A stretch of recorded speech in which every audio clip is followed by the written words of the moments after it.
আমি রিফাত, থাকি ঢাকার ধানমন্ডি এলাকায়। ঘটনাটি ছিল ২০২৩ সালের এক বৃহস্পতিবারের মধ্যরাতে। অফিসের জরুরি কাজ সেরে তখন কেবল গাড়িটা নিয়ে বের হয়েছি। গন্তব্য চট্টগ্রাম, প্রিয় বন্ধুর বিয়ে। বৃহস্পতিবার হওয়ায় রাস্তায় জ্যাম ঠেলে ঢাকা ছাড়তেই বেশ রাত হয়ে গেল। রাত যখন প্রায় ৩টা, আমি কুমিল্লার মিয়াবাজার এলাকা পার হচ্ছিলাম।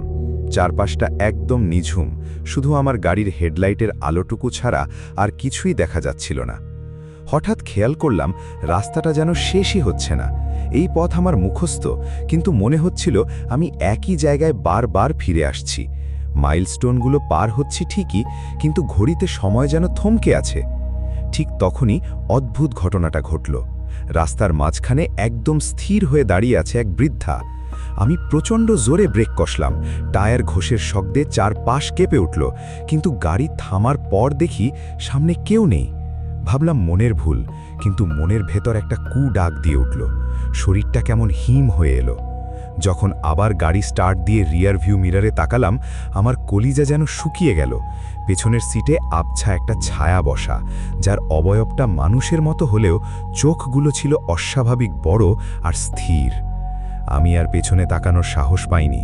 ঘামতে ঘামতে কোনো মতে সর্বোচ্চ গতিতে গাড়ি চালিয়ে সেদিন চট্টগ্রাম পৌঁছেছিলাম। সেই রাতের সেই লুপে পড়া রাস্তা আর পেছনের সিটের সেই শীতল উপস্থিতি আজও আমার স্বপ্নে এসে হানা দেয়। বিয়ে শেষ করে ফেরার সময় আর ঝুঁকি নিইনি। ভোরের আলো ফোটার সাথে সাথেই রওনা দিয়েছিলাম, কারণ আমি জানি সেই রাস্তায় রাত মানেই এক অমীমাংসিত আতঙ্ক।